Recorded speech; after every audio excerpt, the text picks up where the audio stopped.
సహోదరులకు, ప్రేమతో ఆహ్వానించినటువంటి స్థానిక సంఘ పెద్దలకు, ప్రభువును రక్షకుడైన యేసుక్రీస్తు వారి నామమున హృదయపూర్వకమైన ప్రేమ వందనాలు తెలియపరుస్తాను.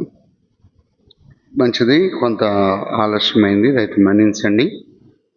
వరుస ప్రయాణాలను బట్టి, పరిచయను బట్టి ప్రభువు తగిన సహాయాన్ని అందించి నడిపిస్తూ ఉన్నారు. ఈ ఉదయకాల వేళలో దైవ గ్రంథము నుండి లేవియాకాండం 2వ అధ్యాయం మొదటి 3 వచనాలు మనం చదువుదాం. లేవియాకాండం 2వ అధ్యాయం మొదటి 3 వచనాలు. ఒకడు యెహోవాకు నైవేద్యము చేయనప్పుడు అతడు అర్పించినది గోధుమ పిండిదై ఉండవలెను.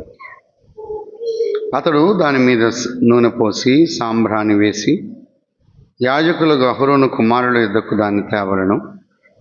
అందులో నుండి యాజకుడు తన చేరతో చేరెడు నూనెయు చేరెడు గోధుమ పిండియు దాని సాంబ్రాణి అంతయు తీసుకొని యెహోవాకు ఇంపైన సువాసన గల హోమముగా బలిపీఠం మీద అందులో ఒక భాగమును జ్ఞాపకార్థముగా దహింపవలెను. ఆ నైవేద్య శేషము అహరోనుకును అతని కుమారులకును ఉండును. యెహోవాకు అర్పించు హోమములో అది అతి పరిశుద్ధము. చిన్న మాట మనం ప్రార్థన చేద్దాం.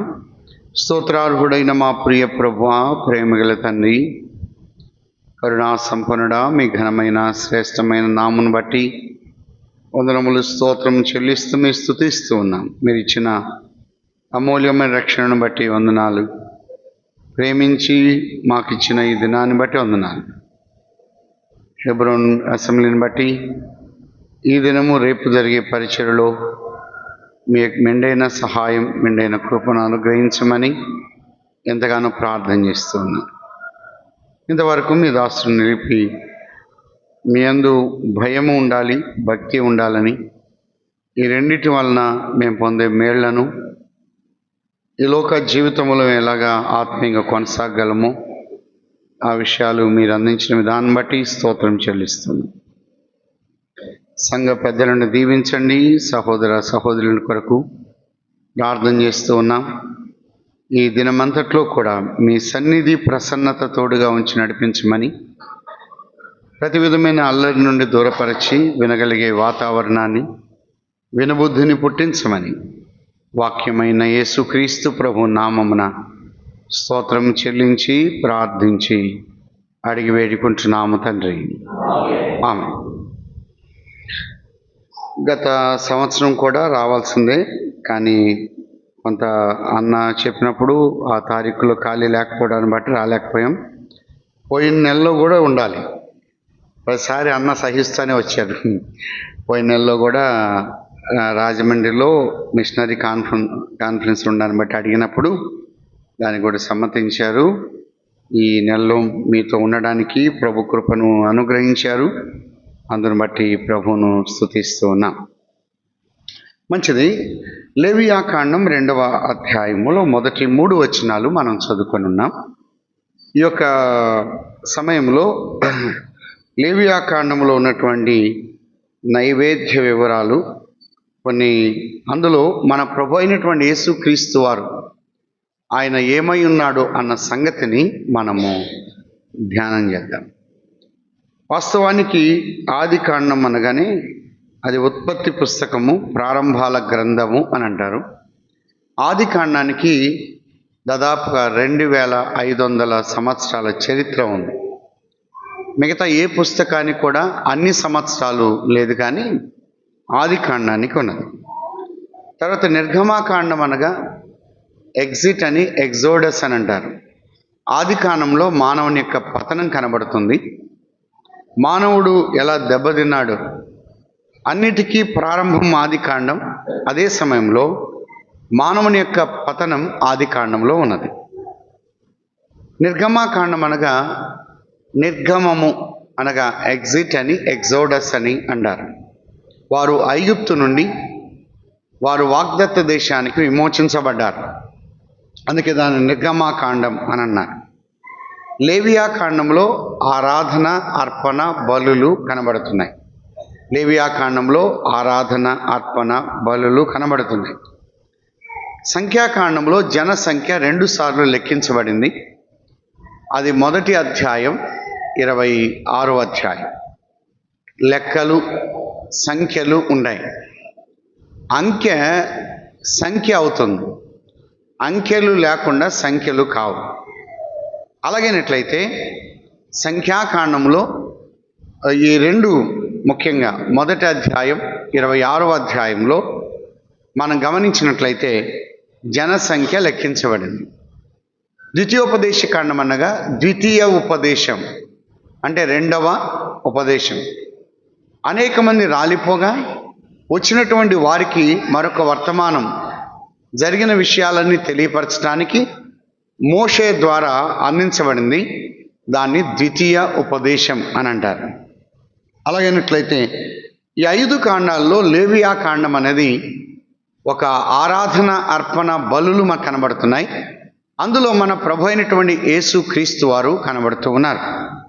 మొదటి అధ్యాయంలో దహన బలి, 2వ అధ్యాయంలో నైవేద్యము, 3వ అధ్యాయంలో సమాధాన బలి, 4వ అధ్యాయంలో పాప పరిహారార్థ బలి, 5వ అధ్యాయంలో అపరాధ పరిహారార్థ బలి ఉన్నది.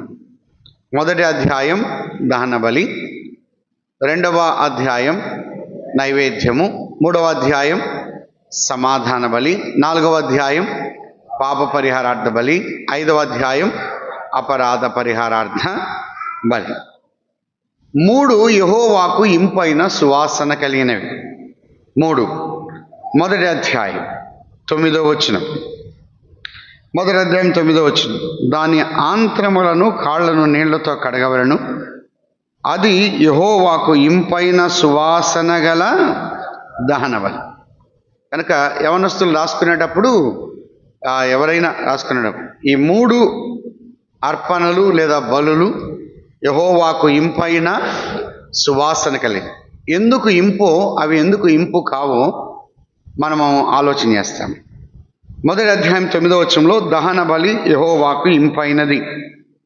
2వ అధ్యాయం 2వ వచనంలో ముగింపులో చెప్పాడు, యెహోవాకు ఇంపైన సువాసన గల హోమము అని అన్నాడు. కనుక నైవేద్యం అనేది యెహోవాకు ఇంపైనది. 3వ అధ్యాయం 5వ వచనం ముగింపు. 3వ అధ్యాయం 5 ముగింపు. అది యెహోవాకు ఇంపైన సువాసన గల హోమం. కనుక దహన బలి, నైవేద్యము, సమాధాన బలి ఈ 3 కూడా ఎవరికి ఇంపైనవి? ప్రభువుకి ఇంపైనవి, ఆయనకి ఇంపుగా ఉన్నవి అనే మాట మనం చూస్తున్నాం. 4వ అధ్యాయం 5వ అధ్యాయంలో పాప పరిహారార్థ బలి, 5వ అధ్యాయం అపరాధ పరిహారార్థ బలి, ఈ 2 యెహోవాకు ఇంపైనది కాదు. ఎందుకు ఇంపైనది కాదు? అందులోనే ఉంది, అందులోనే పాపం ఉన్నది, అందులోనేమన్నది అపరాధం అనేది ఆయనకి ఇంపు కాదు, పాపము అనేది ఆయనకి ఇంపు కాదు. కనుక పాప జీవితం అనేది ఆయన ఆఘ్రాణించేవాడు కాదు. మన అక్రమ జీవితం, మన బలహీనత, మన లోపం అవి ఆయనకి ఇంపు కాదు. అయితే ఒకటి పాప పరిహారార్థ బలి, అపరాధ పరిహారార్థ బలి తప్పకుండా ఖచ్చితంగా అర్పించవలసినటువంటి బలులు. ఎందుకంటే అందరం మనం లోపం కలిగిన వారే. ఇశ్రాయేలు జనాంగం, మనకు ఆ లోపాలు ఉన్నాయి, ఇవి ఖచ్చితంగా అర్పిస్తారు. కనుక పాప పరిహారార్థ బలి, అపరాధ పరిహారార్థ బలి ఈ 2 కూడా ఖచ్చితంగా అర్పించవలసినటువంటి అర్పణలు లేదా బలులు. ఈ విషయాలు మనం చూస్తున్నాం.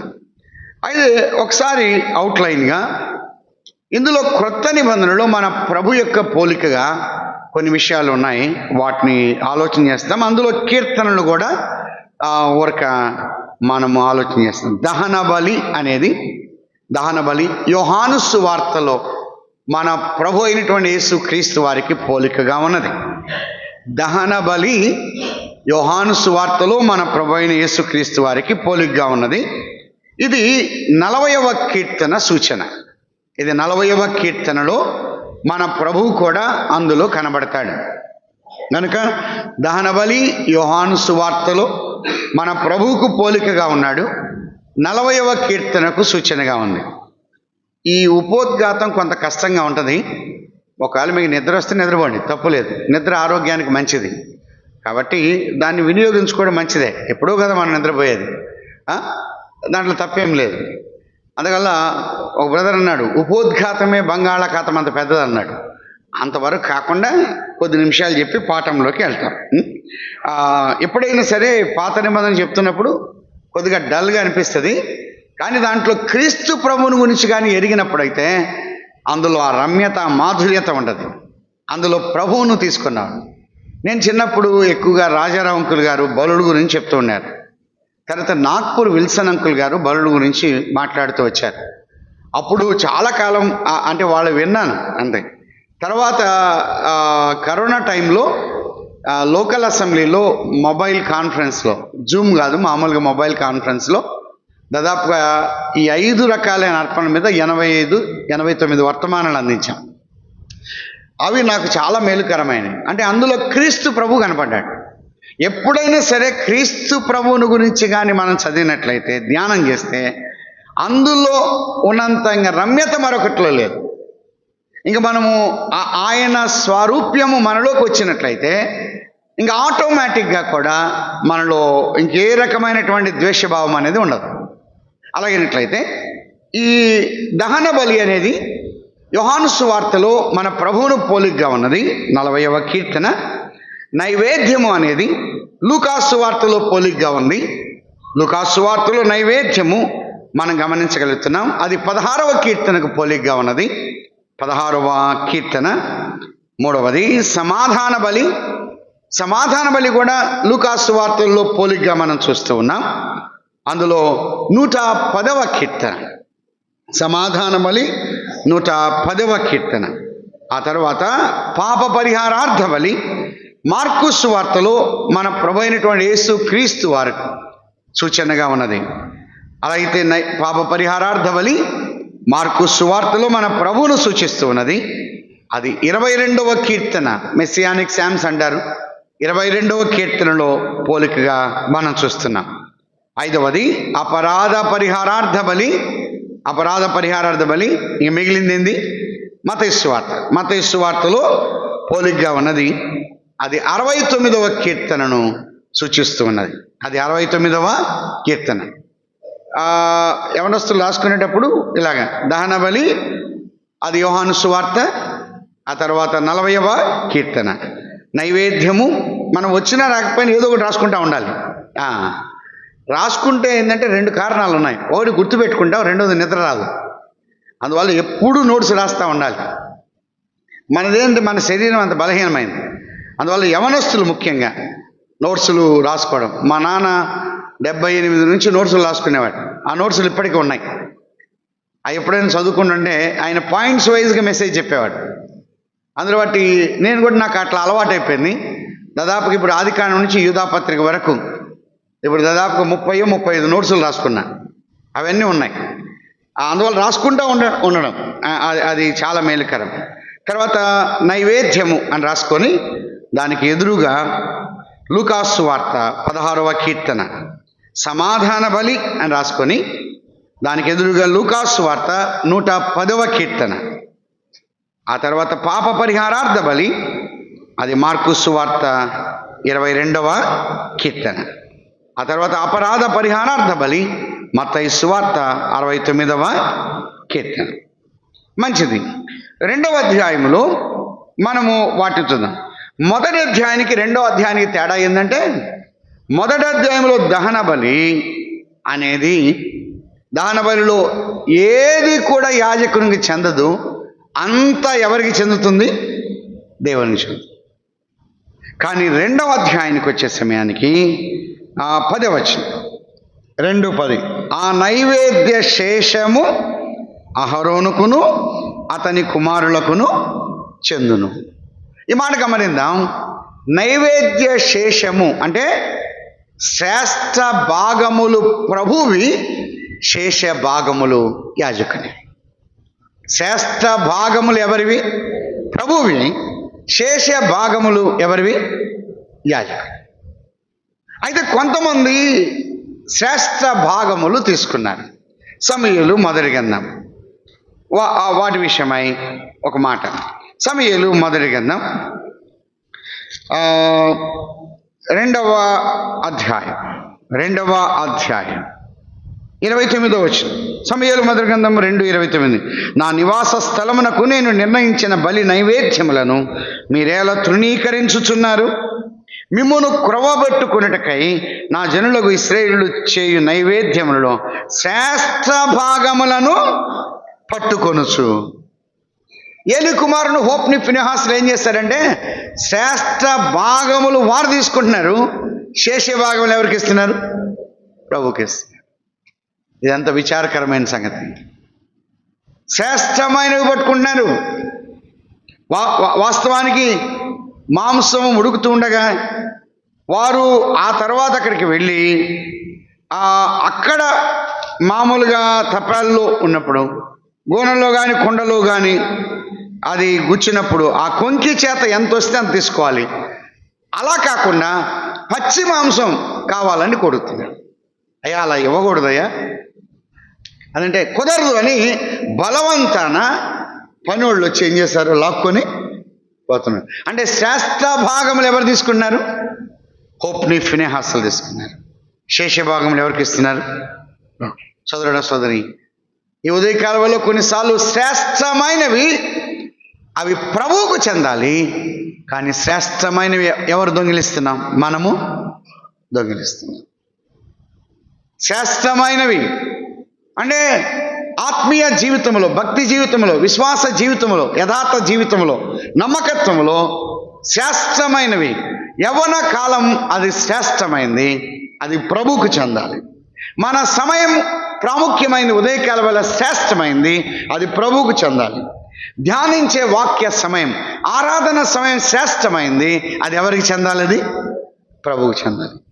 ఈ ఆరాధన సమయాన్ని వేరే వాటికి వేరే వారికి కేటాయిస్తే ఆయన బాధపడతాడు. చాలా దినాల్లో, చాలా సంవత్సరాలు, కొన్నిసార్లు మన యొక్క జీవిత కాలంలో శ్రేష్టమైనవి మనం పొందుతున్నాము, శేషమైనవి, మిగిలిపోయినవి ఇంకేదైనా ఉంటే అడుగుబొడుగుంటే ఎవరికి ఇస్తున్నాం? ప్రభుకి ఇస్తున్నాం. ఎప్పుడు అలా చేయకూడదు. అలాగినట్లయితే నైవేద్యములో శ్రేష్ఠ భాగములు ప్రభుకు చెందాలి, శేష భాగములు ఎవరికి చెందుతున్నాయి? యాజకులకు. అయితే మొదటి స్థానం ప్రభువుదే, మొదటి విలువలు ప్రభువే. ప్రభు మనకిచ్చినటువంటి దేవుని భాగం, ఆ దశం భాగం, అది ఎవరిది? దానికంటే మించి ప్రభువుదే. సమయం ప్రభువుదే. మనకున్న సత్తువ, సామర్థ్యత అది ప్రభువుకు చెందాలి. మనము మిగతావి, మిగిలినవి మనం తీసుకోవాలి. చాలాసార్లు చూడండి, ఇంటికి బంధువులు వచ్చారు, వాళ్లకు ప్రయారిటీ ఇచ్చి దేవుని మందిరాన్ని నిర్లక్ష్య పెట్టినటువంటి సందర్భాలు ఎన్నోసార్లు ఉన్నాయి. శ్రేష్టమైన సమయం బంధువులకి ఇస్తున్నా. కొన్నిసార్లు ఆదివారాలు పెళ్ళిళ్ళు ఉంటాయి, పెళ్ళిళ్ళకి వెళ్ళిపోయి ఆరాధన గైర్హాజరైన దినాలు ఉన్నాయి. శ్రేష్టమైనవి ప్రభువుకి ఇవ్వాలి, కానీ శ్రేష్టమైనవి మన వ్యక్తిగతమైనటువంటి వ్యాపకాలకు మనం ఇస్తున్నాం. ఇదంత విచారకరమైనటువంటి సంగతి. అలాగైతే శ్రేష్ఠ భాగములు ప్రభువుకు చెందాలి, శేష భాగములు యాజకులుగా ఉన్నవారు అనుభవించాలి. నైవేద్యంలో ఉపయోగించవలసినవి 5 ఉన్నాయి. 1 2వ అధ్యాయం 1వ వచనం. గోధుమ పిండి, నూనె, సాంబ్రాణి అన్నాడు. 2:1-3 చెప్పాడు. నైవేద్యంలో ఉపయోగించవలసినవి 1 గోధుమ పిండి, 2 నూనె, 3 సాంబ్రాణి. 4వ వచనంలో అది 4, 5, 6, 7 వచనాలు ఏముందంటే అది నిప్పులు, అగ్ని అని అన్నాడు. అగ్ని ఉంది, నిప్పు ఉంది. ఆ తర్వాత అది 5వది 13వ వచనంలో నీవు అర్పించు ప్రతి నైవేద్యంకు ఉప్పు చేర్చాలి, ఉప్పు అని అన్నాడు. ఈ 5 విషయాలు గుర్తుపెట్టుకోవాలి. 1 గోధుమ పిండి, 2 నూనె, 3 సాంబ్రాణి, 4 నిప్పులు లేదా అగ్ని, 5 ఉప్పు. అవి రాసుకుంటే సరిపోద్ది. గోధుమ పిండి, నూనె, సాంబ్రాణి, ఆ నిప్పు, ఆ తర్వాత ఉప్పు. ఉపయోగించకూడనివి 2 ఉన్నాయి. 11వ వచనం, మీరు యెహోవాకు చేయి నైవేద్యమేది పులిసి పొంగిన దానితో చేయకూడదు. ఎలా అనగా పులిసినదైనను తేనెను యెహోవాకు హోమముగా దహింపవలదు. ఉపయోగించకూడనివి 2 ఉన్నాయి. ఒకటి ఏంటంటే పులిసి పొంగినది, రెండవది తేనె. తేనె ఉపయోగించకూడదు. అది ఎందుకో తర్వాత ఆలోచన చేస్తాం. ఏవి ఉపయోగించాలి? 5 ఉపయోగించాలి. 5 మనం గుర్తుపెట్టుకోవాలి. గోధుమ పిండి, సాంబ్రాణి నూనె, నిప్పు, ఉప్పు. ఈ 5 కూడా మన ప్రభువును సూచిస్తూ ఉన్నాయి. ఉపయోగించకూడనివి 2 ఉన్నాయి. పులిసి పొంగినది, రెండవది తేనె ఉపయోగించకూడదు. మరి ముఖ్యంగా మనకు తెలుసుకోవడానికి నైవేద్యము అనేది దేనికి సూచనగా ఎక్కువగా ఉన్నదో ఒక మాట మనం చూద్దాం. 141వ కీర్తన 2వ చరణం. 141వ కీర్తన 2వ చరణం. నా ప్రార్థన ధూపము వలెను, నేను చేతులెత్తుట సాయంకాల నైవేద్యము వలెను, నీ దృష్టికి అంగీకారములవును గాక. నైవేద్యము అనేది ఎక్కువగా దేనికి సూచనగా ఉందంటే ప్రార్థనా జీవితానికి సూచనగా ఉంది. మన ప్రభు అయినటువంటి యేసు క్రీస్తు వారు ఈ యొక్క భూమి మీద ఆయన ఉన్నప్పుడు, ఆయన జీవించినప్పుడు, ఆయన భూలోక పరిచర్య ఎలాగా జరిగించాడో దాన్ని సూచనగా ఉన్నది. మన ప్రభు అయినటువంటి యేసు క్రీస్తు వారు ప్రభు యొక్క భూలోక పరిచర్యకు సూచనగా, పరిపూర్ణమైనటువంటి జీవితానికి సూచనగా ఈ నైవేద్యం ఉన్నట్టుగా మనం చూస్తూ ఉన్నాం. 4 సువార్తల్లో మన ప్రభు ఎలా కనబడుతున్నాడు? భూమి మీద ఆయన సంచరిస్తూ ఉండగా ఆయన పరిచర్య విధానం, ఆయన సేవా విధానం, ఆయన యొక్క భక్తి జీవితం, ఆయన నడుచుకున్నటువంటి విధానం, ప్రార్థనా పూర్వకంగా ఆయన పరిచర్య జరిగించాడు. సంపూర్ణమైనటువంటి సేవా విధానానికి సూచనగా ఈ నైవేద్యాన్ని మనం చూడగలుగుతున్నాం. అందుకే ఆయనలో సంపూర్ణమైన మానవుడు, సంపూర్ణమైనటువంటి దేవుడుగా ఆయన కనపడుతున్నాడు. ఆయనలో పరిపూర్ణత ఉన్నది. ఆయనలో పరిపూర్ణత ఉన్నది. మన ప్రభువు అలాగా ఆయన కనబడుతూ ఉన్నాడు. ఈ ఉదయకాలంలో కొన్ని విషయాలు, నైవేద్యము ఎందుకు అర్పించాలి, నైవేద్యము ఎందుకు అర్పించాలి. 2వ అధ్యాయం 3వ వచనం, 2:3. ఆ నైవేద్య శేషము అహరోనుకును అతని కుమారులకు ఉండును, యెహోవాకు అర్పించు హోమములో అది అతి ఒకటి. ఎందుకు అర్పించాలంటే అది ఎటువంటిది?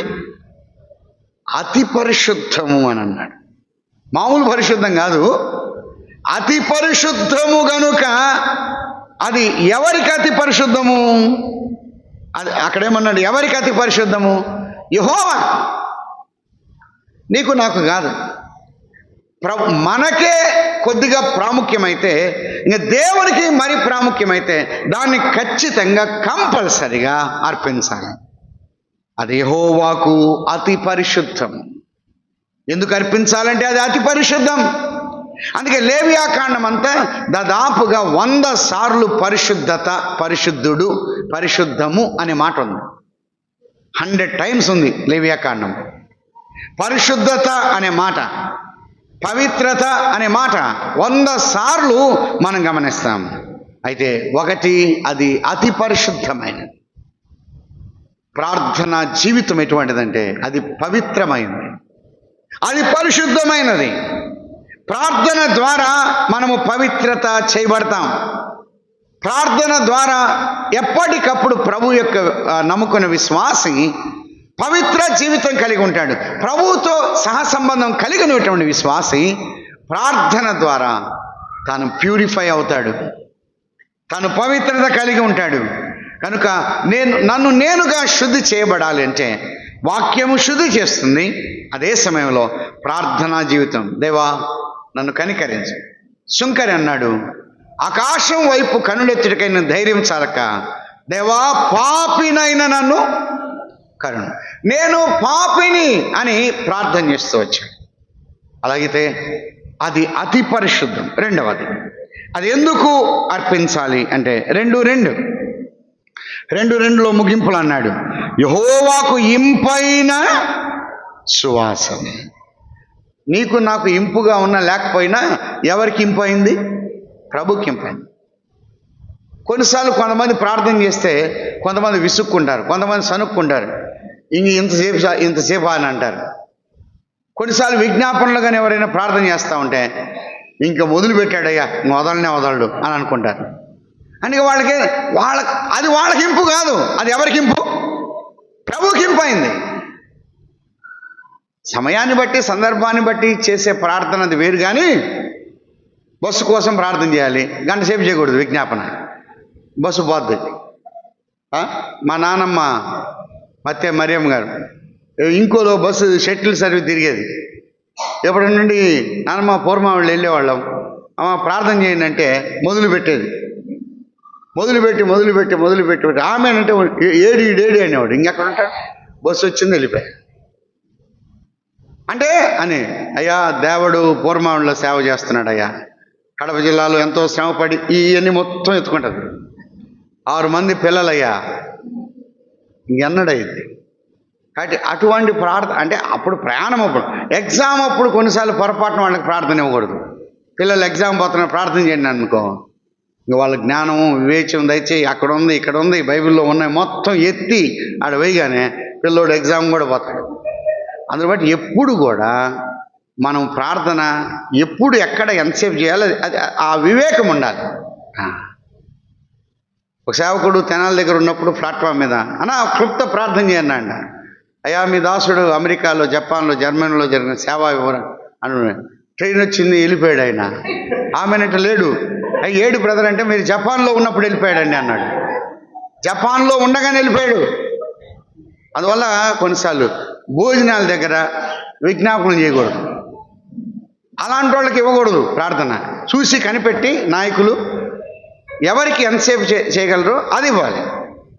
కనుక విజ్ఞాపనప్పుడు అనుకోండి, ఉపవాస ప్రార్థన అనుకోండి, కొంతమంది చేరి ప్రార్థన చేస్తున్నారు రాత్రంతా ప్రార్థన, అప్పుడు మనం ఎక్కువసేపు చేయాలి.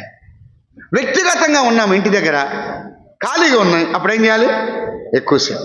కొన్నిసార్లు పిల్లలకు కష్టమే. ఫ్యామిలీ ప్రేయర్లో కూడా వివేకంగా ప్రవర్తించాలి. ఫ్యామిలీ ప్రేయర్లు కూడా కొన్నిసార్లు ఫ్యామిలీ ప్రేయర్లో నలుగురు ప్రార్థన చేయాలని ఉంటుంది, అది కాదు.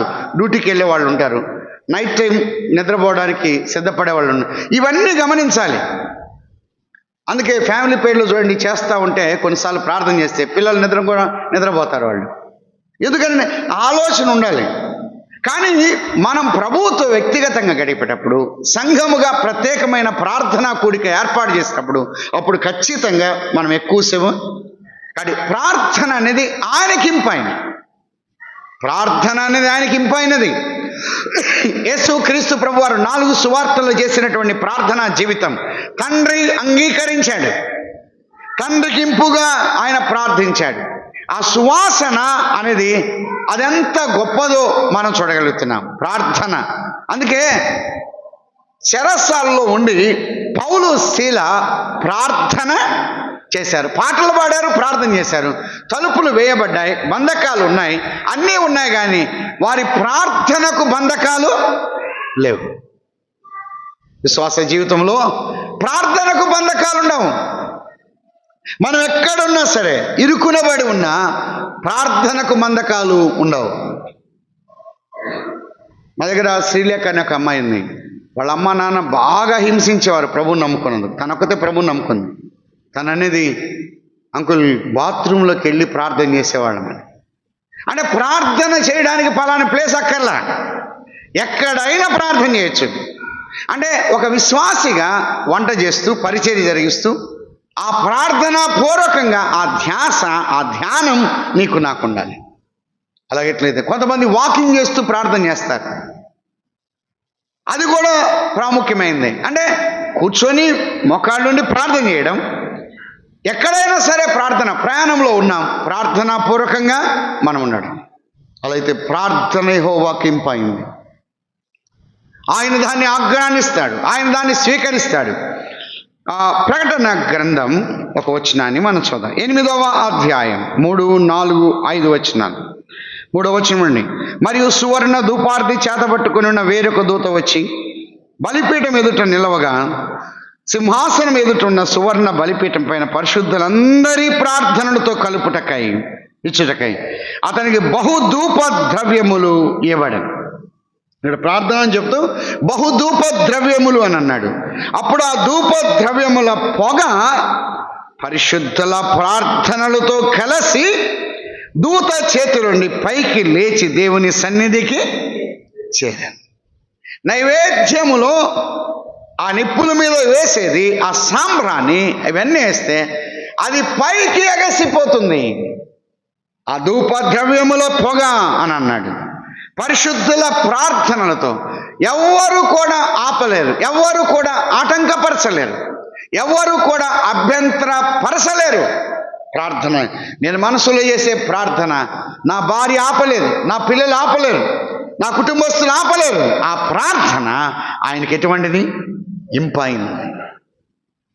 ఆయన ఆఘ్రానిస్తాడు, ఆయన ఆనందిస్తాడు, ఆయన సంతోషిస్తాడు. నా బిడ్డ నా కొరకు తన నిమిత్తం ప్రార్థన నన్ను అడుగుతున్నాడు. ఆయనకి ఎంత ఆనందము, ఎంత సంతోషము, ఎంతగా ఆయన తృప్తి చెందుతాడో.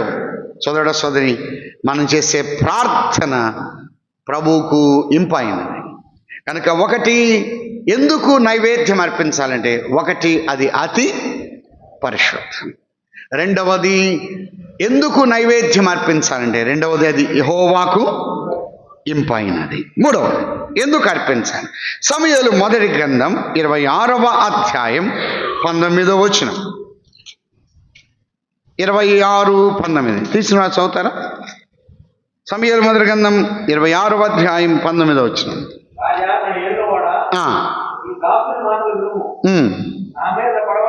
పడవలనని ప్రేరేపించిన ఎడలో ఇక్కడ ఒక మాట కనబడుతుంది, నైవేద్యము చేసి ఆయనను శాంతిపరచవచ్చు అని అన్నాడు. ఈ సౌలు దావీదు వారి మధ్య మనకి ఇంకా తెలుసు.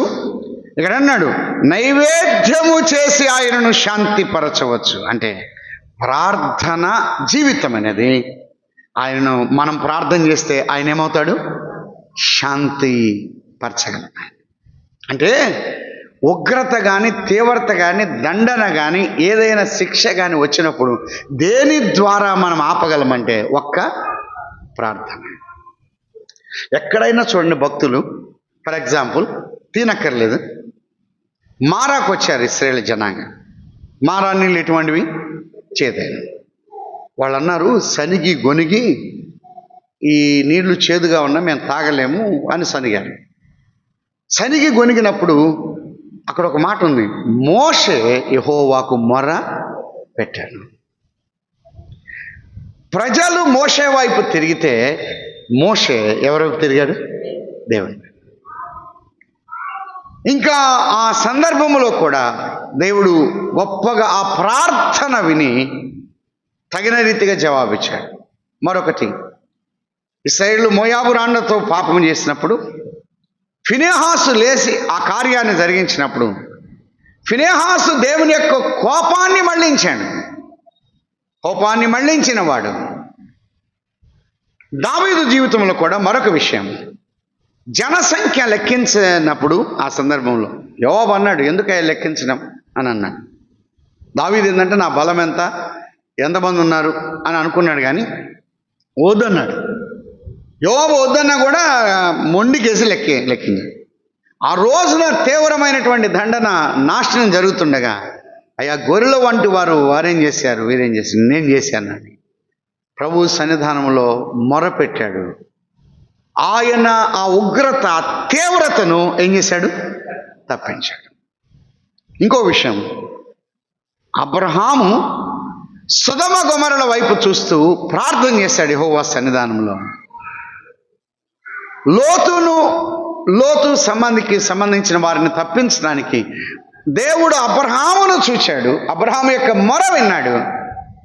ఆ శాపము, ఆ నాశనం మధ్య లోతు ఉండకుండా లోతును ఏం చేస్తున్నాడు? తప్పిస్తున్నాడు. ప్రార్థన అనేది ప్రభువును శాంతింపజేయగలదు. ఆయన ఆ ప్రార్థన ద్వారా ఎంత తేలికైపోతాడో, సోదరుడా సోదరి, కొన్నిసార్లు పిల్లల మీదకి ఉగ్రత ఉందా, కానీ నష్టాన్ని మనం పొందుతున్నామా, కానీ అపాయాన్ని మనం పొందుతున్నామా? అటువంటి సందర్భాల్లో ప్రార్థన చేస్తే చాలు. మరియా తన సహోదరుడైనటువంటి లాజరు విషయమై ఆయన పాదముల మీద పడి మొరపెట్టింది. సోదరుడా సోదరి, ప్రార్థన చేయుటను బట్టి కోపాన్ని తప్పించగలం, తీవ్రతను తప్పించగలం, దండ నుండి తప్పించగలం, అపాయాన్ని తప్పించగలం. ఎవరో ఒకరు నీ కోసం నా కోసం ప్రార్థన చేస్తున్నారు, అందుకొరకే చాలాసార్లు తప్పించబడుతున్నాం. లేకపోతే మనం చేసిన తప్పును, యూదా గోత్రికులు చేసినటువంటి పాపాన్ని బట్టి దేవుడు తీవ్రమైనటువంటి దండన చేసి వారిని నాశనం చేయాలనుకున్నాడు, కానీ దావీదును జ్ఞాపకం చేసుకున్నాడు. దావీదును బట్టి యెరూషలేములో ఒక ద్వీపాన్ని ఉంచుతానని చెప్పాడు. దాన్ని బట్టి ఆ దండన రాకుండా తప్పించాడు. సోదరుడా సోదరి, నీవు నేను బ్రతికున్నామంటే, సజీవులుగా ఉన్నామంటే, ఇలా ఉన్నామంటే కేవలం దేవుని కృప. రెండవది, మన ప్రార్థన జీవితం. మన కొరకు ఎవరో ఏం చేస్తున్నారు? ప్రార్థన చేస్తారు. స్థానిక సంఘ ప్రార్థన ఎన్నోసార్లు తప్పించబడుతున్నాం. చాలాసార్లు కొంతమంది ప్రార్థిస్తున్నారు. తల్లి ప్రార్థించవచ్చు, తండ్రి ప్రార్థించవచ్చు, మన కొరకు బంధువులు ప్రార్థిస్తున్నారు, మన కొరకు ఎవరో కన్నీళ్లు గారుస్తున్నారు, మనమంతా ప్రలాపించట్లేదు, కానీ మన ప్రభు ఆయన శాంతిపరచగలం. అలాగైతే ప్రార్థన అనేది మూడవది, ఆయనకు శాంతిపరచుట అని అన్నాడు. దినవృత్తాంతములు 2వ గ్రంథం 16వ అధ్యాయం 29వ వచనం. దినవృత్తాంతములు మొదటి గ్రంథం 16వ అధ్యాయం 29వ వచనం. యెహోవా నామమునకు తగిన మహిమను ఆయనకు చెల్లించుడి, నైవేద్యములు చేతపుచ్చుకొని ఆయన సన్నిధిని చేరుడి, పరిశుద్ధాలంకారములకు ఆభరణమును ధరించుకొని ఆయన ఎదుట సాగిలపడుడి అన్నాడు. నైవేద్యం అర్పించుట ద్వారా ఆయనకు తగిన మహిమ కలుగుతుంది అని అన్నాడు. ప్రార్థనా జీవితం ద్వారా దేవుడు మహిమ పొందుతాడు. సోదరుడా సోదరి, ఉదయకాలంలో మన యొక్క ప్రార్థనా జీవితం దేవునికి మహిమ, దేవునికి ఘనత, దేవుని యొక్క ఔన్నత్యం. అలాగే మన యొక్క ప్రార్థనా జీవితం ద్వారా దేవుడు మహిమపరచబడతాడు, దేవునికి ఘనత ఉన్నది. దేవుని ప్రతి క్షణంలో కూడా ఏలియా ప్రార్థించాడు, దేవుని యొక్క నామం మహిమపరచబడింది. కనుక ఎప్పుడైనా విశ్వాస జీవితంలో దేవునికి మహిమ రావాలి అంటే స్తుతించాలి, వాస్తవమే. కానీ ప్రార్థనా జీవితము ద్వారా అపాయము తప్పించబడి, నష్టము తప్పించబడి, కీడు తప్పించబడి దేవుని నామానికి మహిమ కలుగుతుంది. 20వ కీర్తనలో కూడా మరొక మాట మనం చూద్దాం. 20వ కీర్తన 3వ చరణం. ఆయన నీ నైవేద్యములన్నిటినీ జ్ఞాపకము చేసుకొనుగాక, నీ దహన బలును అంగీకరించునుగాక, నీ కోరికను సిద్ధింపచేసి నీ ఆలోచన యావత్తు సఫలము చేస్తాడు. మరొక మాట చెప్పాడు. ఇక్కడ ఏమంటున్నాడంటే, ప్రార్థనా జీవితము ద్వారా మన నైవేద్యం అర్పించడం ద్వారా కోరిక నెరవేర్చబడుతుంది. కాబట్టి ప్రార్థన ద్వారా మనం అనేకమైన మేలు పొందుతాం, మన అవసరాలు తీర్చబడతాయి, మన అక్కరలు తీర్చబడతాయి. అందుకే ఎక్కువగా చూడండి, ఆదివారం ప్రకటనలు మనం ఎక్కువ ఏం చేస్తామంటే, వాళ్ళకి బాగలేదు, వీళ్ళకి బాగలేదు, వాళ్ళు ఇలా ఉన్నారు, ఇలా కష్టంగా ఉన్నారు అని ఎందుకు అడుగుతున్నారంటే, ప్రార్థన వాళ్ళు చేస్తారు, కానీ సంఘ ప్రార్థన, ఆ సంఘ ప్రార్థన ద్వారా వివాహం అయితే వివాహం, ఉద్యోగం అయితే ఉద్యోగం, అవసరాలు, అక్కరలు ఇవన్నీ తీర్చబడాలి అంటే ఏ జీవితం ఉండాలి? ప్రార్థనా జీవితం. ఒక కోరిక నెరవేర్చబడుతూ ఉంది. అలాగంటే ఈ 5 విషయాలు మన జ్ఞాపకం. ప్రార్థన అనేది ఒకటి అతి పరిశుద్ధం, రెండవది ప్రార్థన అనేది ఆయనకు ఇంపైన సువాసన, మూడవది ప్రార్థన ఆ నైవేద్యం ఆయనను శాంతి పరచగలం, నాలుగవది ప్రార్థనా జీవితం అనేది ఆయనకు మహిమకరమైంది, ఐదవది ప్రార్థన చేయటం బట్టి కోరిక ఏమవుతుంది? నెరవేర్చబడుతుంది, కోరిక నెరవేర్చబడుతుంది అని తేటగా మనం చూడగలుగుతూ ఉన్నాం.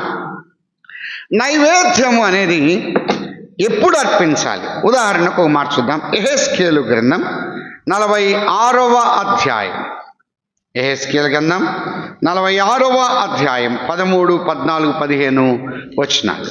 యెహెజ్కేలు గ్రంథం 46వ అధ్యాయం 13 నుండి మనము ఉన్నాయి. మరియు ప్రతి దినము నిర్దోషమైన ఏడాది మగ గొర్రెపిల్లను దహనబలిగా అర్పింపవలను, అనుదినము ఉదయమున దానిని అర్పింపవలను, మరియు అనుదినము ఉదయము దానితో నైవేద్యము చేయవలను. ప్రార్థన ఎప్పుడు చేయమన్నాడు? అప్పుడప్పుడు అనుదినమా? అనుదినం. 15వ వచనం, గొర్రె పిల్లను నైవేద్యమును నూనెను అనుదినము ఉదయముననే నిత్య దహన బలిగా అర్పింపవలను అన్నాడు. మీకు ఒక అనుమానం రావచ్చు, ఎక్కడైనా చూడండి నైవేద్యం ముందు కానీ వెనక కానీ, నైవేద్యం ముందు వెనక ఏముంటుంది తెలుసా? దహన బలి కానీ సమాధాన బలి కానీ ఉంటుంది. అంటే అర్థం ఏంటంటే నైవేద్యము ఒంటరిగా అర్పించేది కాదు, అది జతగా అర్పించేది. అందుకే ఇక్కడ ఎక్కడైనా చూడండి నైవేద్యం ఒంటరిగా ఉండదు. ఆ లైన్లో ఆ పేరాలో ఏముంటుందంటే ఏదో ఒక బలి ఉంటుంది, ఏదో ఒక బలి, ఏదో ఒక అర్పణ అనేది ఖచ్చితంగా ఉంటుంది. అంటే ఒంటరిగా కాదు, జతగా అర్పించాలి. ప్రార్థన చేస్తే కుదరదు, ఏం చేయాలి? వాక్యం చదవాలి. అర్థమైంది? జత అని అన్న. కొన్నిసార్లు కొంతమంది మామూలుగా ఉన్నట్లయితే వస్తారు, వస్తే కుదరదు, వాళ్ళు ఏం చేయాలి? దేవుని సన్నిధిలో స్తుతులు చెల్లించాలి. కొన్నిసార్లు రావడం ఎంతో పోవడం అంతే. అలా కుదరదు, ఏదో ఒక పరిచర్యలో ఏదో ఒక పనిలో ఏమవ్వాలి? ఇన్వాల్వ్ అవ్వాలి. జతగా ఉండాలి విశ్వాసి ఎప్పుడైనా సరే. ఇదొక్కటే కాదు, ఎందులో అయినా సరే. అదే కొంతమంది చూడండి కొన్ని పనులు జరిగిస్తారు, కానీ కొంతమంది ఏం చేయరు, రావడం ఎంతనో పోవడం కూడా అంతే. అలా కాదు, నైవేద్యములు ఎటువంటిదంటే ఇది జతగా అర్పించబడేది. బలి అర్పణ దేనికో దానికో జత ఉన్నది. అతడు ప్రార్థన చేస్తాడు, ఇస్తాడు. అతను వాక్యం చదువుతాడు, ప్రార్థన చేస్తాడు. అతడు వాక్యం బోధిస్తాడు, వాక్య ప్రకారం జీవిస్తాడు. అతని కుటుంబం కూడా భక్తి కలిగి ఉంటుంది. ఆ కుటుంబం, ఆ సహోదరుడు, ఆ సహోదరి, అంటే ప్రతి దాంట్లో ఈ నైవేద్యం ఎటువంటిదంటే జతగా ఉంటుంది. సోదరుడా సోదరి, ఒక్కటిగా ఉండదు కానీ కాదు. అలాగైనట్లయితే నైవేద్యము ఎప్పుడు అర్పించాలి అని అంటే సమయం చెప్పాడు, అనుదినము అని అన్నాడు. అనుదినము ఉదయము అని అన్నాడు.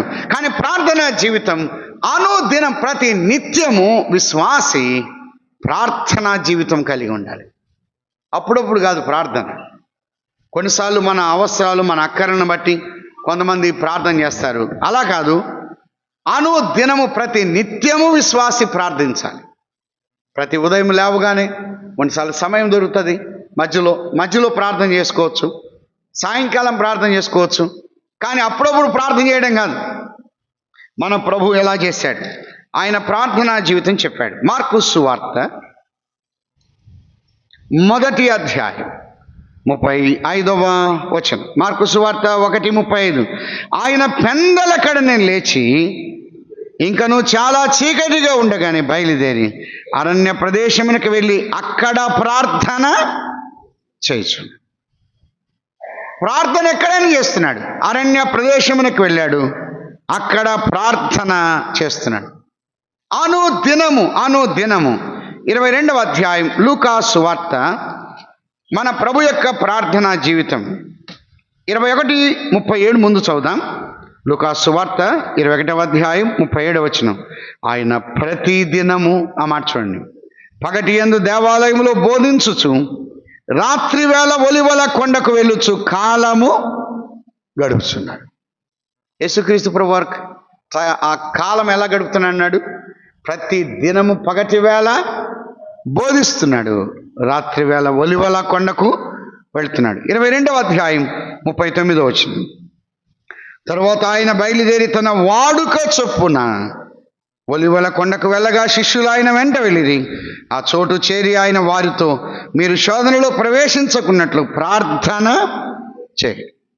అలాగైతే ప్రార్థన అనేది అప్పుడప్పుడు చేసేది కాదు, అవసరాలకు అక్కరల కొరకు చేసేది కాదు. కొంతమంది ఏంటంటే ప్రార్థన చేస్తారు, వాళ్ళకి ఏదైనా అవసరత వచ్చినప్పుడు మాత్రమే ప్రార్థన చేస్తారు, అక్కర వచ్చినప్పుడు మాత్రమే ప్రార్థన చేస్తారు. వారికి ఏదైనా ఇబ్బంది వచ్చినప్పుడు మాత్రమే ప్రార్థన చేస్తారు. అలా కాదు, అనుదినము, నిత్యము, ప్రతి దినము విశ్వాసి ఏ జీవితం కలిగి ఉన్నంటే ప్రార్థన జీవితం.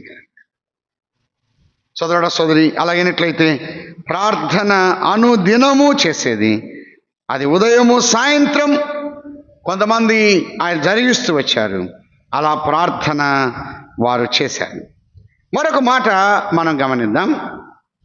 ఇందులో యొక్క నైవేద్యములో ప్రాముఖ్యంగా దహన బలికి నైవేద్యానికి ఒక చిన్న తేడా ఉంది. దహన బలి అనేది వాలంటరీగా అర్పించేది, స్వచ్ఛందంగా అర్పించే అర్పణ దహన బలి. వాలంటరీగా అర్పించేది అంటే ఎవ్వరి ఫోర్స్ ఉండకూడదు. నైవేద్యం కూడా అంతేనే. నువ్వు ప్రార్థన చేయి, నువ్వు ప్రార్థన చేయి, నువ్వు ప్రార్థన చేసుకున్నావా లేదా అని మనల్ని ఎవరు అడగరు. మనంతటా మనం ఏం చేయాలి? ప్రార్థన చేయాలి. ఇప్పుడు ఆకలి అవుతుంది అనుకోండి, నీకు ఆకలి అవుతుంది, నీకు ఆకలి అవుతుంది, నీకు ఆకలి అవుతుంది అంటారా? ఆటోమేటిక్గా మనం కొండ దగ్గరికి వెళ్తాం, అవునా కదా? దప్పిక అవుతుంది, మనకెవరైనా చెప్తారా? వెళ్ళిపోయి తాగుతాం, అవునా కదా? ఇంట్లో కూడా భర్తకి ఎవరు చెప్పరు, భార్యకి ఎవరు చెప్పరు, పిల్లలకి ఎవరు చెప్పరు. వాళ్ళందరూ ప్రార్థనా జీవితం కూడా నా అంతటా నేను కలిగి ఉంటాను. ప్రార్థనా జీవితం నా అంతటా నేను దేవుని యొక్క సన్నిధానంలోనికి రావడం. ఇది ఫోర్స్తో కాదు, ఒత్తిడితో కాదు, లేకపోతే ఎవరో బలవంతం చేస్తే చేయడం కాదు. అందుకే ఆరాధనలో కూడా, లేకపోతే శనివారం విజ్ఞాపనలో కూడా ఫలానోళ్ళు ప్రార్థన చేస్తారు అని కొన్నిసార్లు చెప్పరు. కానీ ఎక్కువ మంది ఉన్నప్పుడు ప్రార్థన విజ్ఞాపనలో యవనస్తులుగా ఉన్నవాళ్ళు, ముఖ్యంగా ప్రభువుని నమ్ముకొని రక్షించబడి బాప్తీసం తీసుకున్న వాళ్ళు ఖచ్చితంగా విజ్ఞాపన చేయాలి. విజ్ఞాపన ఖచ్చితంగా చేయాలి. సిమెంట్ నగర్లో అలెగ్జాండర్ అంకుల్ ఉండేవాడు, బాబా అన్న అని. మేము ఇంటర్ చదువుతున్నప్పుడు అనేవాడు, మీరు నోరు మూసుకోబాకండి అనేవాడు. అది మా మొట్టమొదటి అర్థం కాల. నోరు మూసుకుంటే అట్టే మూసుకుంటే గబ్బు కొడుతుంది అంటాడు. అంటే కర్నూలు జిల్లాలో నోరు మూసుకుంటే గబ్బు కొడుతుంది, నోరు తెరవాలి. కొంతమంది బాప్తీసం తీసుకుంటారు, బాప్తీసం ఇవ్వండి ఇవ్వండి ఇవ్వండి అని తొందర చేస్తారు. ఇచ్చిన దగ్గర అసుదా ఇది మొదలుకొని ఇంకా మౌనంగా కూర్చొని ఉంటారు. కొన్నిసార్లు ఎంత చెప్పినా కూడా స్తుతులు చెల్లించరు, ఎంత చెప్పినా కూడా ప్రార్థన చేయరు. చాలా యవనస్తులు పరిచర్య చేయొచ్చు, కానీ అదే సమయంలో ముఖ్యంగా ప్రార్థన, ఇవి ప్రాముఖ్యమైనవి. ఆరాధనలో స్తుతులు చెల్లించాలి, ఇవి ప్రాముఖ్యమైనవి. ఈ మధ్య మా దగ్గర కూడా కొన్నిసార్లు ఫోర్స్ పెట్టాను, ఖచ్చితంగా యవనస్తులు ఖచ్చితంగా స్తుతులు చెల్లించాలి. ఎందుకంటే యవనస్తులు ఈరోజు కానీ తప్పిపోయింది అనుకోండి, ఇంకంతే, వాళ్ళు తప్పుకొని తిరుగుతూ ఉంటారు. అందును బట్టి వాళ్ళు చేస్తారులే వీళ్ళు చేస్తారులే అని ఎప్పుడు అనుకోకూడదు. విజ్ఞాపనలు కానీ, అందుకని మనం భోజనం చేస్తున్నాం కదా, అవునా కదా? మరి భోజనం చేస్తున్నాం, అన్ని కార్యకలాపాలు అన్నీ చేస్తున్నాం, మరి ప్రార్థన చేయడానికి ఏమైంది? స్తుతులు చెల్లించడానికి ఏమైంది? చాలాసార్లు నిర్లక్ష్యంగా ఉండి తప్పించుకోవడానికి ప్రయత్నం చేస్తారు. ఎప్పుడు కూడా అలా చేయొద్దు. ప్రార్థన అనేది ఆయనకి ఇంపైన. ప్రతి దినము ప్రార్థిస్తూ వచ్చాడు, అనుదినము ప్రార్థన ఆయన చేశాడు. నైవేద్యం అనేది అది విశిష్టమైనది. నైవేద్యం గురించి దాదాపుగా 35 సార్లు రాయబడింది. 35 సార్లు నైవేద్యం విషయమై వ్రాయబడి ఉన్నది. ఇందులో కొన్ని విషయాలు, అంటే అన్నీ కాదు కానీ కొన్ని మాత్రం మనం గమనించి మనం ముందుకెళ్దాం. మొదటిది గోధుమ పిండి. 2వ అధ్యాయం 1వ వచనం, ఒకడు యెహోవాకు నైవేద్యము చేయనప్పుడు, లేవియాకాండం 2వ అధ్యాయం 1వ వచనం చదువుతున్నాం. గోధుమ పిండిదై ఉండవలెను అని అన్నాడు.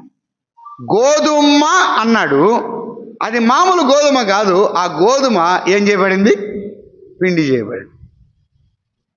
గోధుమ గోధుమగా ఉంటే రొట్టె కాదు.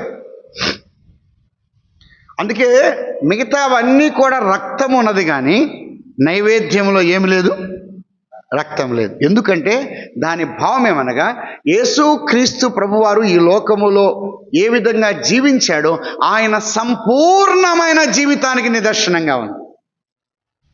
ఆయనలో ఏ లోపము లేని జీవితానికి నిదర్శనంగా ఉంది. గోధుమ పిండి అని అన్నాడు. గోధుమ అది పిండి చేయబడింది అనగా దాని భావం ఏమన్నా, 2 తిరగటి రాళ్ల మధ్య అది విసరబడింది, అది నలిగిపోయి అది పిండి చేయబడింది.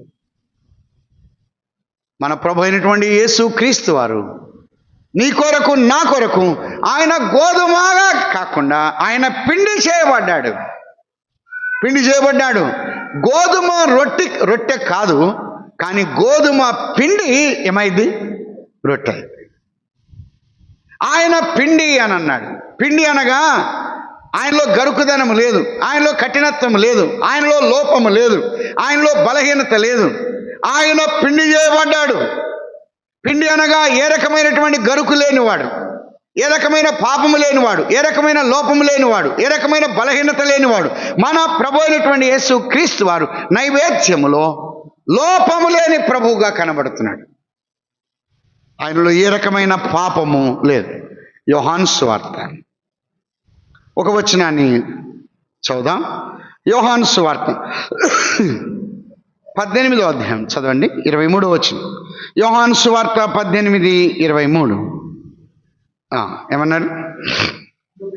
అందుకు యేసు, నేను కాని మాట ఆడినడలా ఆ కాని మాట ఏదో చెప్పుమని. అంటే ఆయన నోట కాని మాట లేదు.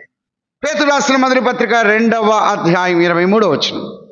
పేతురు రాసిన మొదటి పత్రిక 2వ అధ్యాయం 22వ వచనం నుంచి చూద్దాం. 2:22. ఆయన పాపము చేయలేదు, ఆయన నోటను ఏ కపటము, అంటే ఆయన నోట కపటము లేదు, ఆయన నోట కాని మాట లేదు. కాని మాట నేను మాట్లాడలేదు. నువ్వు నన్ను ఎందుకు కొడుతున్నావు? కాని మాట నేను మాట్లాడిన వాడిని కాదు. నేను అనవసరంగా నేను మాట్లాడలేదు. ఉన్నది ఉన్నట్టుగా నేను మాట్లాడాను. మన ప్రభువు నోట కాని మాట లేదు. కొన్నిసార్లు కాని మాటలు మన నోట ఎన్నిసార్లు. మోషే ఒక్కసారి మాత్రమే ఆ మాట మాట్లాడాడు, కాని మాట మాట్లాడాడు. అందుకే అన్నాడు 106వ కీర్తన 33లో అన్నాడు, ఎట్లనగా వారు అతని ఆత్మీయ తిరుగుబాటు చేయగా అతడు తన పెదవులతో కాని మాటలు అని లేదు, ఏమంది? మాట. ఒక్క మాటకే పనిష్మెంట్ ఎంత ఉంది చూడండి. 106వ కీర్తన 33వ చరణం ఏమన్నాడు? అతడు తన పెదవులతో కాని మాటలు అని లేదు, ఏముంది? కానీ మాట. కానీ మన ప్రభు నోట ఏమీ లేదు, కాని మాట లేదు. ఆయన కాని మాట ఆయన నోట లేదు. పిల్లరా, ఈ మాట గుర్తుపెట్టుకున్నారు. కొన్నిసార్లు ఎన్నిసార్లు కాని మాటలు మాట్లాడుతున్నాం. ఈ మాట మనకు చెందిద్దా? ఈ మాట మనకు తగిందా? ఈ మాట మనం మాట్లాడవచ్చా? ఈ పలుకు మనం మాట్లాడవచ్చా? కొన్నిసార్లు మన కుటుంబంలోనే మన పిల్లలను క్యాజువల్గా జనరల్గా బూతులు వాడేవాళ్ళు ఉన్నారు. అది కాని మాట కాదా? బూతులు మాట్లాడారు. నేను ఒక బ్రదర్, ఆయన వాకింగ్ చేస్తాడు, వెళ్తుంటే పక్కన ఒక బూతు మాట అన్నాడు. నేను అన్నాను, ఎందుకు బ్రదర్ మీరు అన్నారంటే, ఆయన అన్నాడు, ఎందుకు వచ్చింది అన్నాడు. నువ్వు అనింది నువ్వు ఎందుకు, నన్ను అడిగితే ఆయనని ఎందుకు వచ్చింది అంటున్నాడు నన్ను. అంటే హృదయం నిండిన దాని నుండి, అంటే ఆల్రెడీ ఈ మాట ఎందులో ఉంది? వాడుకలో ఉంది కాబట్టి దాన్ని ఒకసారి వదిలేడు. వాడుకలో లేకుండా వదలం మనం ఎన్నిసార్లు మన పిల్లలను కాని మాట అంటాం. వాళ్ళను క్రమశిక్షణ పెట్టడానికి మనం ఒక బూతు మాట ఉపయోగిస్తాం. అది సరైనది కాదు, అది కాని మాట. ఆయన నోట కాని మాట లేదు, ఆయన నోట కపటంతో మాట్లాడిన వాడు కాదు, కన్యంగా మాట్లాడిన వాడు కాదు. ఈ బ్రదర్ని ఎలాగా ఇది చేస్తే బాగుంటుంది, ఎలా దెబ్బ కొట్టాలి, ఈ సిస్టర్ని ఎలా దెబ్బ కొట్టాలి, ఈ కుటుంబాన్ని ఎలా దెబ్బ కొట్టాలి, ఈ వ్యక్తిని ఎలా దెబ్బ కొట్టాలి. కపటంగా ఉంటారు, పైకి బాగానే ఉంటారు, కానీ వారిలో కపటం ఉంటుంది. ఆయన నోట కపటం లేదు, ఆయన నోట కాని మాట లేదు. ఆయనలో ఉన్నటువంటి సాఫ్ట్ నేచర్. గోధుమ పిండి అని అన్నాడు, ఆయన పిండి చేయబడ్డాడు. ఆయనలో గరుకుదనము లేదు, ఆయనలో పాపము లేదు, ఆయనలో అక్రమము లేదు. అందుకే అన్నాడు, నాలో పాపమున్నదని మీరు ఎవరైనా నిరూపిస్తారా అని రోమీల ముందు, యూదా జనాంగం ముందు డైరెక్ట్గా అడిగాడు. అంత డేర్గా మనం అనలేము, ఎందుకంటే మనం ఏదో ఒకటి ఉండదు. ఇప్పుడు నేను అన్నాను అనుకోండి, నా నోట నేను అబద్ధం ఉందా, నా నోట కాని మాట ఉందా అని నేను అన్నా అనుకో, నా భార్య అంటది ఏదో ఒకటి ఆ రోజు ఫలాన్ని మాట్లాడావు కదా అంటది. కానీ ఆయన నోటది లేదు, నిరూపించలేం, ప్రూఫ్ చేయలేం, ఆయనలో ఏ దోషము లేదు. మరొక మాట మనం చూద్దాం. మార్కు సువార్త 14వ అధ్యాయం 56వ వచనం. అనేకులు ఆయన మీద అబద్ధ సాక్ష్యం పలికినను వారి సాక్ష్యములు ఒకదానికి ఒకటి సరిపడలే. ఎన్ని ప్రయత్నాలు చేసినా అసలు ఆయనలోనే ఏమీ లేదు, ఇంకా ఎంత చేసినా కూడా నిరూపించడానికి అది సరిపట్ల, ఒకదానికొకటి సరిపడ లేదు. 59వ వచనం ముగింపులు ఏమన్నాడంటే, ఆయన మీద అబద్ధ సాక్ష్యము చెప్పిరు కానీ అలాగైనా వీరి సాక్ష్యము సరిపడా లేదు. ఎలాగూ చేసినా కూడా సరిపడలేదని అన్నారు, అలాగైనా సరిపడలేదని అన్నాడు. లూకాసు వార్త 23వ అధ్యాయం 4వ వచనం 23-4. పిలాతు ప్రధాన యాజకులతోనూ జన సమూహములతోనూ ఈ మనుషుని యందు నాకు ఏ నేరము అని అనలేదు, కానీ దానికి ముందు ఒక మాట పొంచాడు. ఏమన్నాడు? ఏ నేరము లేదు. పిలాతు చెప్తున్నాడు. అయితే ఈయన గలిలేయుడు కదా, అక్కడ హేరోదు ఉన్నాడు, హేరోదు దగ్గర పంపించాడు అన్నాడు. హేరోదు దగ్గరికి వెళ్ళినాక హేరోదు ఏమన్నాడు? 15వ వచనం, హేరోదునకు కూడా కనబడా లేదు. పిలాతు అంటే రోమీయులు మాత్రమే ఒక వ్యక్తి నేరం చేస్తే, తప్పు చేస్తే నిర్ధారణ చేసి శిక్ష విధించడానికి రైట్స్ ఉన్నాయి. ఎవరికంటే రోమీయులకు మాత్రమే. పిలాతుకు ఏ నేరం కనపడలా, హేరోదుకు ఏ నేరం కనపడలా. మళ్ళా పిలాతు దగ్గర తీసుకొచ్చారు 3వసారి. 22వ వచనం, 3వ మారు అతడు ఎందుకు ఇతడు ఏ దుష్కార్యము, ఇందులో ఏ దుష్కార్యము లేదే, ఏ పాపము లేదే. నిజంగా విచిత్రం ఏంటంటే, ఏమండి, ఒక వ్యక్తిని జైల్లో వేయాలంటే అతను తప్పు చేస్తే వేస్తారా, తప్పు చేయకపోతే వేస్తారా? తప్పు చేస్తే వేస్తారు. పట్టుకొని తప్పు ఎదుగుతారా, పట్టుకోకుండా తప్పు ఎదుగుతారా? మీరు ఎక్కడైనా చూడండి, ఒక వ్యక్తిని పోలీస్ స్టేషన్ కంప్లైంట్ ఇవ్వాలంటే ఆ వ్యక్తిలో ఏముండాలి? లోపం ఉండాలి, ఏదో ఒక దొంగతనము, నరహత్య ఉండాలి. కానీ యేసు ప్రభువు అంతా రివర్స్. పట్టుకొని వాళ్ళు ఏం చేస్తున్నారు? తప్పు ఎదుగుతున్నారు, నేరం ఎదుగుతున్నారు. ఏ కోర్టు అలాగా తీర్పు ఇవ్వదు. ఆయన పట్టుకొని ఆయన నిలబెట్టి వీళ్ళు తప్పు ఎదుగుతున్నారు. ఈ తప్పు ఏమనుందా, ఆ తప్పు ఏమనుందా, ఈ తప్పు ఉందా, ఈ తప్పు సరిపోద్దా, ఈ తప్పు సరిపోద్దా అని అంత ఎతికి ఎట్లా కట్ట జైల్లో పెట్టాలని ట్రై చేస్తున్నాం. కానీ ఏ నేరము లేదు. గోధుమ పిండి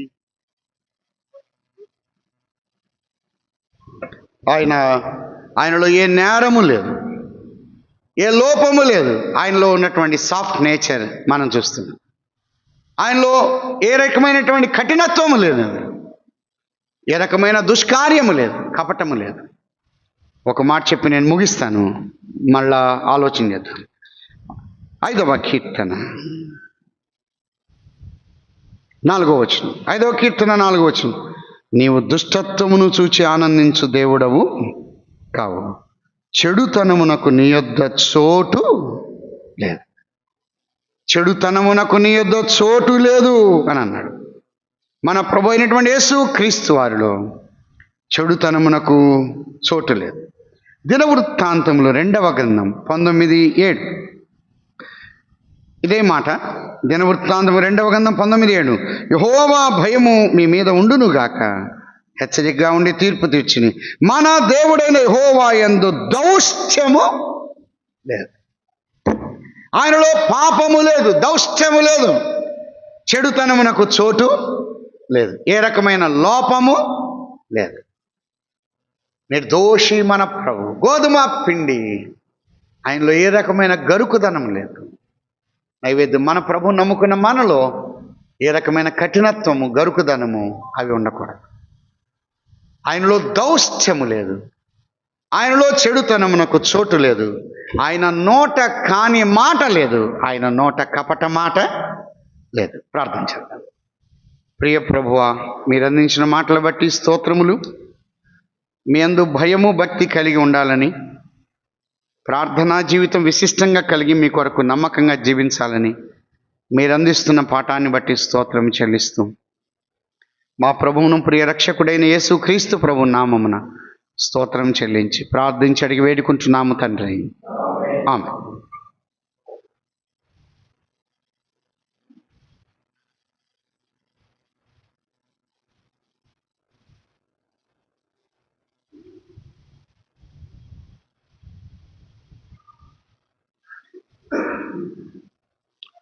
ప్రభునందు ప్రియులారా,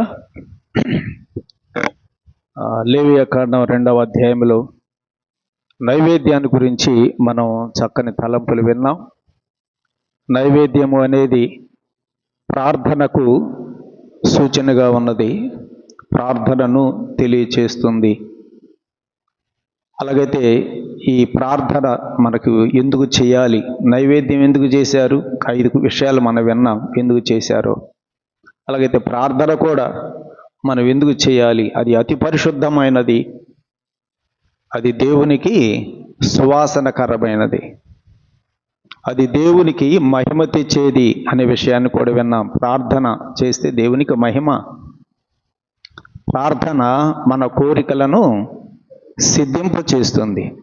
గొంతెమ్మ కోరికలు కాదు, కోరిక అంటే నీ అవసరత ఏంటో అది మన కోరికను సిద్ధింప చేస్తుంది, మన యొక్క అవసరతను అది తప్పకుండా తీర్చుతుంది ప్రార్థన, నైవేద్యం. కాబట్టి ఈ నైవేద్యం గురించినటువంటి సంగతులు మనం విన్నాం. అలాగే నైవేద్యంలో అర్పించేది గోధుమ పిండి, గోధుమలు కాదు గోధుమ పిండి. యేసు ప్రభు మన కొరకై ఆయన పిండిగా చేయబడ్డాడు. ఆ పిండిలో కరుగుతనం అనేది లేదు, మెత్తనిది. యేసు ప్రభు సాత్వికుడు, దీన మనసు గలవాడు. ఆయన జీవితంలో ఏ పాపము, ఏ దౌష్ట్యము, ఏ దోషం కూడా లేదు. ఆయన నమ్ముకున్నటువంటి మనం కూడా అలాంటి జీవితం కలిగి ప్రార్థన మనం ఎక్కువగా ప్రతి సమయంలో కూడా, ప్రతి స్థలములో కూడా మనం దేవునికి ప్రార్థన చేసేటువంటి అనుభవం మనం కలిగి ఉండాలనే తలంపులు మనం నైవేద్యం గురించి విన్నాం. మరి చక్కని తలంపులు అందించినటువంటి దేవుని దాసులకి స్థానిక సంఘ పక్షంగా వందనాలు తెలియచేస్తున్నాం. మరల మనకి 2వ వర్తమానం 12 గంటలకు ప్రారంభం అవుతుంది. ఒక అరగంట బ్రేక్ తీసుకుందాం. ఇక్కడే టీ ఉన్నాయి, టీ తీసుకోండి, బిస్కెట్స్ ఉన్నాయి. తీసుకున్న తర్వాత మరలా పైకి చేరండి, మరొక వర్తమానం దేవుని దాసులు అందిస్తారు, మనం విందాం. చిన్న ప్రార్థన చేద్దాం. పరిశుద్ధుడు అయిన తండ్రి, మీ దాసుని ద్వారా నైవేద్యములో ఉన్న తలంపులు ఈ ఉదయకాలం మాకు దయచేసినందుకు స్తుతిస్తున్నాం.